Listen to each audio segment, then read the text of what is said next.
We move to the candidates for mayor. We have a former Livonia City Councilwoman and nonprofit executive Maureen Miller-Brosnan, and incumbent City Council President, Small Business Owner Laura Toy, who are running for a 4-year term as mayor of Livonia, a full-time position as the chief executive for our city. We were just informed that Laura Toy will not join us this evening. Please,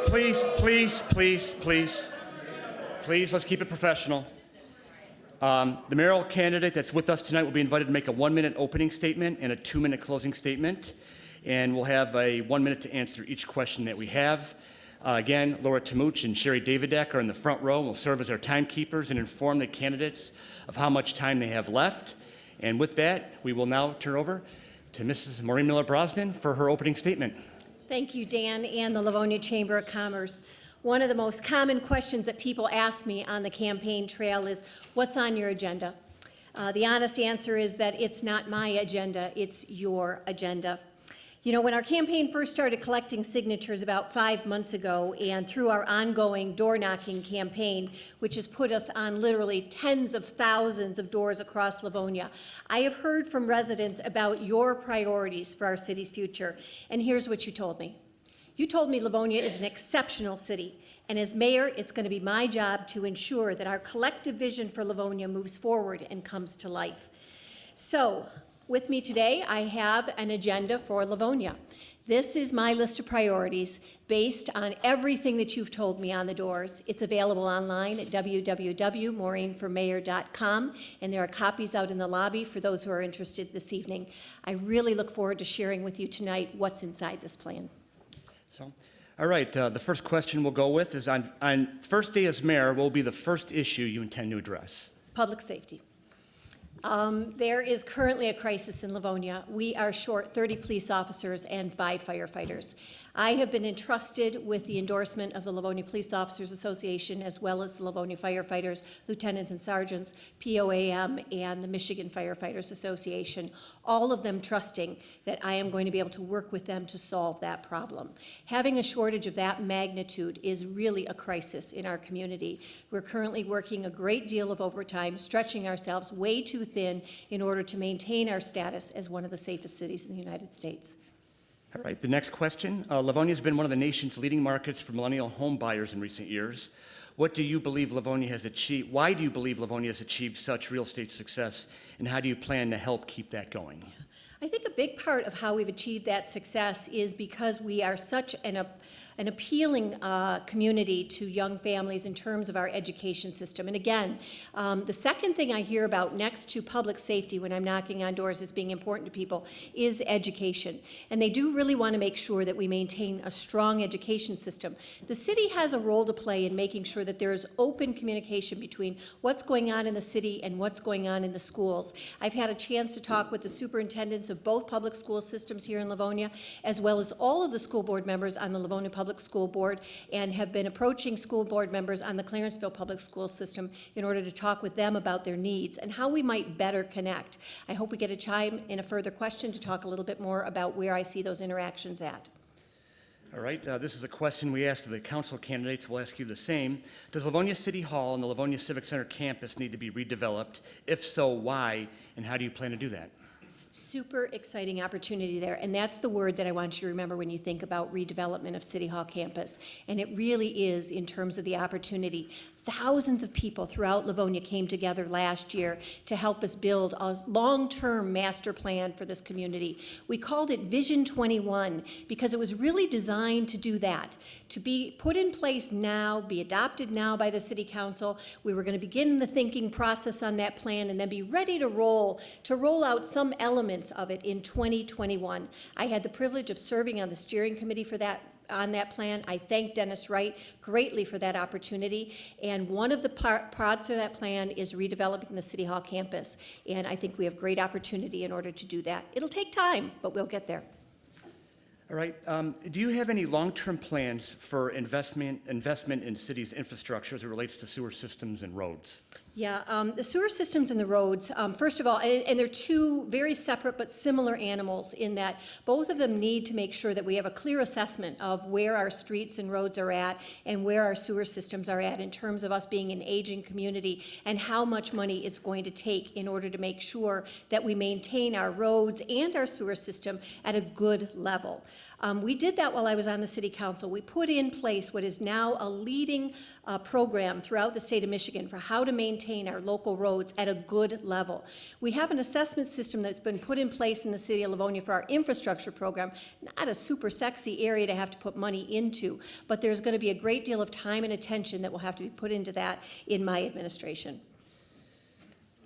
All right, the next question. The Livonia Police Department is understaffed and has and attributes some of that shortage to the loss of Livonia officers to other municipalities with more competitive compensation and benefits for their public safety employees. As mayor, how do you plan to address this issue? So currently, we're budgeted for 187 police officers, and we have 157 boots on the ground right now. So Livonia has a budget to accommodate more officers than what we currently have.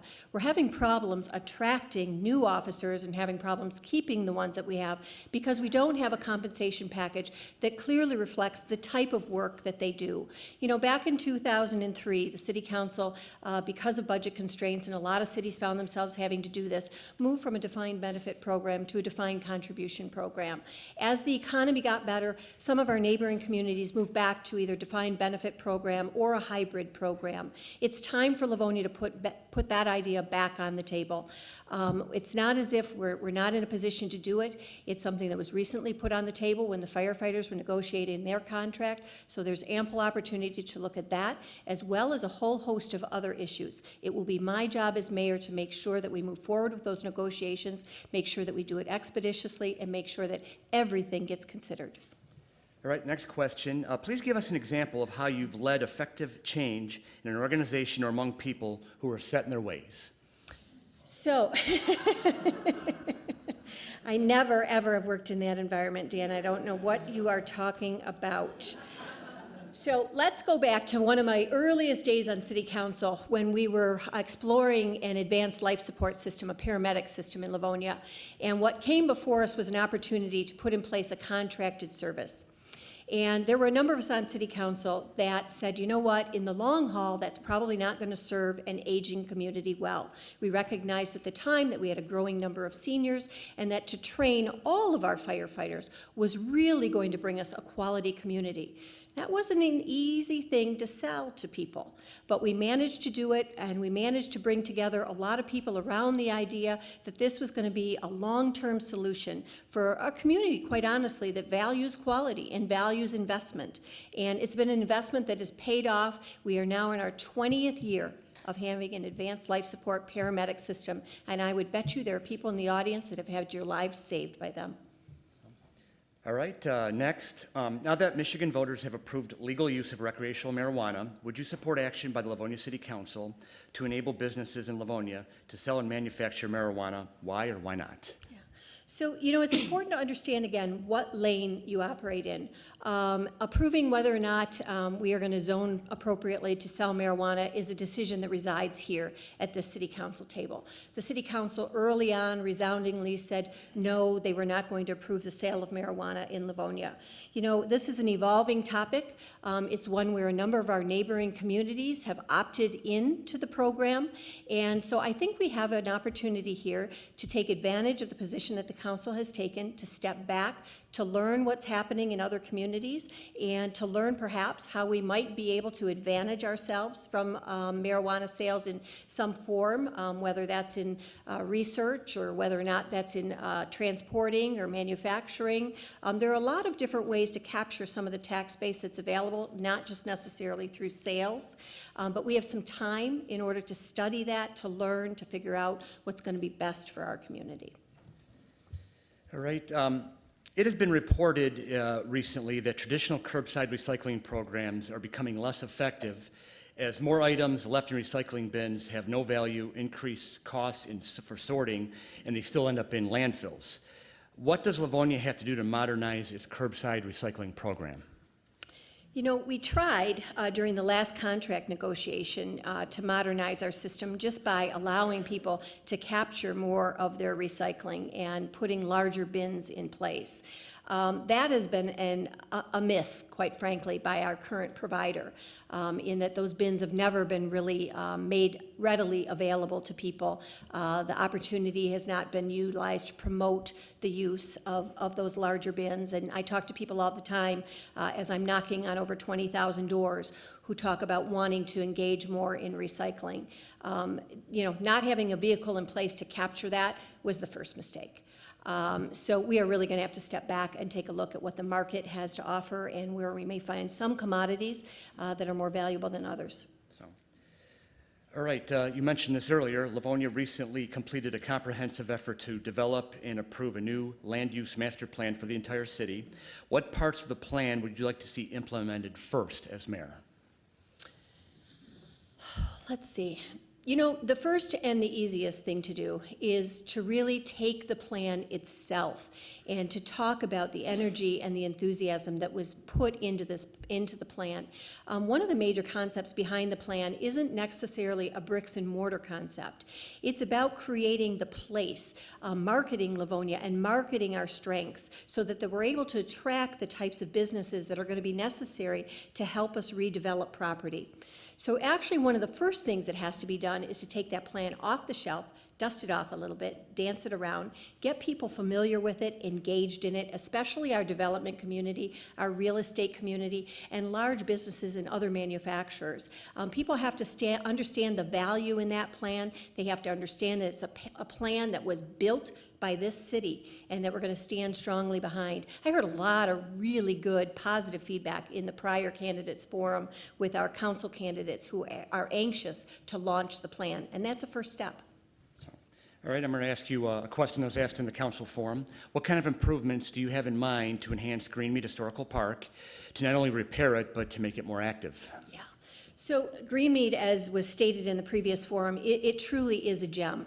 But I think what happens with large projects like that is oftentimes they receive a rather large infusion of capital at one point in time, and they don't receive consistent infusions of capital at a smaller level. And I think that's what has worn Greenmead out at this point. You can see wear and tear in the buildings. There's going to have to be some infrastructure investment there in order to maintain the facility as it is now. The one thing that we have learned about Greenmead is that it is a phenomenal gathering place. And we've begun just to scratch the surface in terms of creating neighborhood around Greenmead with events like the Irish Festival and the Highland Games. And I think we can do more of that type of thing. All right, our next question, this is something that we at the Chamber get asked quite a bit. What needs to be done with the 7-mile Farmington site that has been vacant since Kmart closed 2.5 years ago? You know, my answer to a lot of those development questions whenever you get a large tract of property these days is going to be that we really need to make sure that we build more single-story condos in Livonia. That is going to be my first go-to. And I've talked to so many seniors, again, as I've stood on their porches and sat on the settees or on the steps talking to them, and many of them have large homes that they're anxious to get out of and move into a single-story condo, something that is more manageable. We don't have enough of that kind of housing stock in Livonia. And then as soon as they're able to move into housing that works for them, younger families can then move into their homes. So it's a cycle that I believe we need to help move along. As you campaign in town, what issues are residents discussing the most with you, and how have you responded to the issues that they brought up? Easy peasy, great question. I love it. I have stood on the doorstep of over 20,000 doors. And so I have a lot of data collected because the question that I'm asking people is, what is it that's most important to you? What do you want me to do as your mayor? Number one, keep us safe. Number two, take care of our schools and make sure that there's a strong school system in Livonia. And number three, fix the damn roads. So it gets really straightforward at that point. Another question we get quite a bit as well is, how can Livonia handle keeping older strip centers and retail centers viable as more retail centers get built in new developments? How do you, say that I'll again, say it please? again. How can Livonia handle keeping older strip malls and retail centers viable as more retail centers get built in new developments? Yeah. You know, so there's only, I think people have perhaps a misunderstanding of the level of control that a mayor and a council has over the viability of property. A lot of that hinges on whether or not there's actually a market that exists in a community. So our job is to champion market.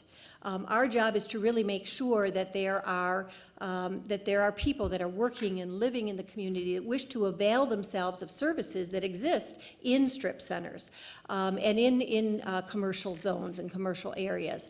And as long as there are enough active operations of manufacturing buildings and community activities going on, and enough people that are populating. Right now, there are 124,000 people that populate our city every day. You know, that's what's going to help drive business toward those vacant spaces. All right, the next two questions are based on recent headlines here locally, based on city council actions. One, Livonia City Council recently turned down a proposal for a large luxury apartment complex in the northwestern part of the city. How did you feel about this decision? You know, I think we have a city council that operates with a great deal of deliberation, and I am very confident that they made that decision using that deliberation. They also have a propensity to really listen well to residents. And in that case, I think they listened really, really well. So I think the outcome was exactly the way it should be. I think they did a great job. And the other question was about issuing the tax abatements for the Holiday Inn property at Schoolcraft and Merriman Road, and your thoughts on that vote. Yeah, you know, my initial look at that was that was probably not a piece of property that was as desolate as I think some people may have believed it to be. With the market in Livonia increasing and improving and our profile increasing and improving, I think it was probably only a matter of time before somebody was going to be using that property and not requesting the types of abatements that they were requesting. Tax abatements, in my mind, have usually been reserved when we're bringing in a significant capital outlay, usually in manufacturing equipment and large-scale equipment of that sort, something that lasts a very long time, and a large number of employees. There was a significant enough number of employees, but I think I would have given consideration to a smaller incentive than what they did. Let's go back to what we did in the July candidate forum, the speed round here. A couple quick little questions about your background. So basically, what was your first job, concert, and car? Okay, first. Job, concert, and car. Job, concert, car, okay. So first job, working at Glamour Cleaners in Livonia on 5 Mile and Levan. And I appointed myself the night manager because there was nobody else working there at night but me. So I made all the decisions, got a promotion, it all worked out. And then my first concert, Johnny Mathis with my parents at Pine Knob. And my first car, you know, last time I told you my first car was a Corsica, because that was the first car I bought. But the first car I drove was one my dad bought for me, a 1969 Mercury, way too big to fit in the garage and through the drive-through at the credit union. Yeah. Found that out the hard way. Yeah, I was about to say, found out that the hard way. All right, the next question. The Livonia Chamber has long talked about the shortage of skilled and technical talent in the city and region and its implications on economic development.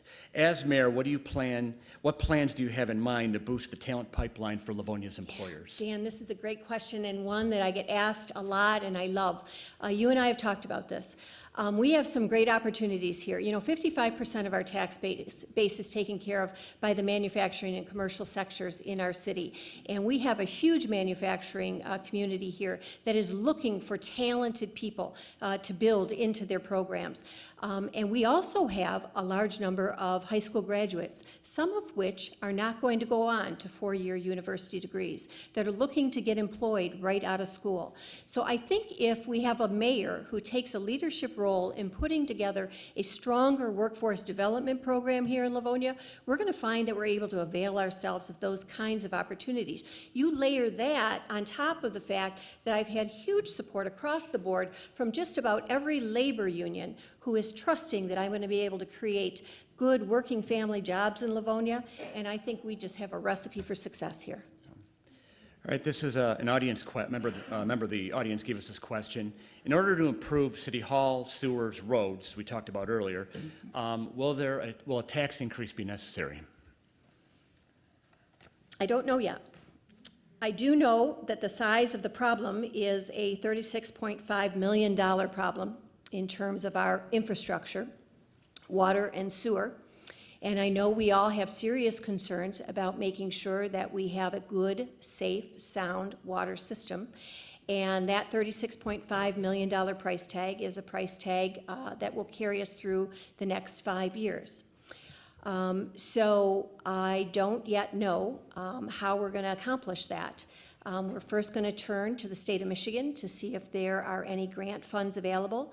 And there have been grant funds available in the past through SAW grants, and Livonia has been extremely successful at securing most of the money that we've needed through the SAW grant program. I happen to have chaired the Streets, Roads, and Plats, which is our infrastructure committee here in Livonia, for most of the years that I was on the council. And we have not had to go out yet for a millage on the infrastructure as it relates to sewers and our water system. We did have to do it in the case of roads, and we have successfully managed our own road program as a result of it. But I don't know exactly what we're in store for yet. Believe it or not, there was 17 questions I fired at you there, so I think we're good as far as that goes. But let's move on to your 2-minute closing statement. So I want to start by thanking you for hosting the forum tonight. You know, I read this book recently called Leadership in Turbulent Times by Doris Kearns Goodwin, and it tells the story of how Abraham Lincoln and Theodore Roosevelt and Franklin Roosevelt and Lyndon Johnson all met with dramatic setbacks.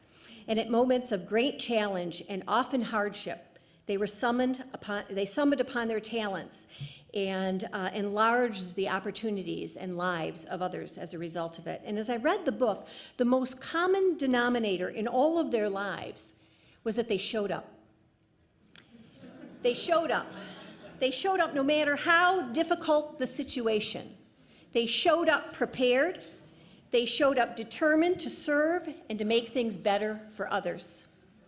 I have shown up tonight determined to serve, determined to make Livonia better as we move forward, determined to use the wealth of experience that I have gained in my 17 years here on the City Council, determined to use the background that I have managing large $10 million organizations, managing a $3.5 billion entrepreneurial industry throughout the state of Michigan, and I come prepared to bring that skill set to this community because we have a marvelous, marvelous community. We have such amazing opportunity here, but it's like putting a child to bed at night, you know, and you look at that kid and you say, you are awesome, you are amazing, and you turn out the light and you say, but you've got more in your tank. And that's what I say about Livonia. You've got more in your tank. We've all got more in our tank. And I know how to get us there because I've talked to all of you. You have told me how to get there. So together, we've put together this agenda. Elect me and we will move this agenda forward and we will make sure that Livonia is a community that our children want to come home to. Thank you so much for coming tonight.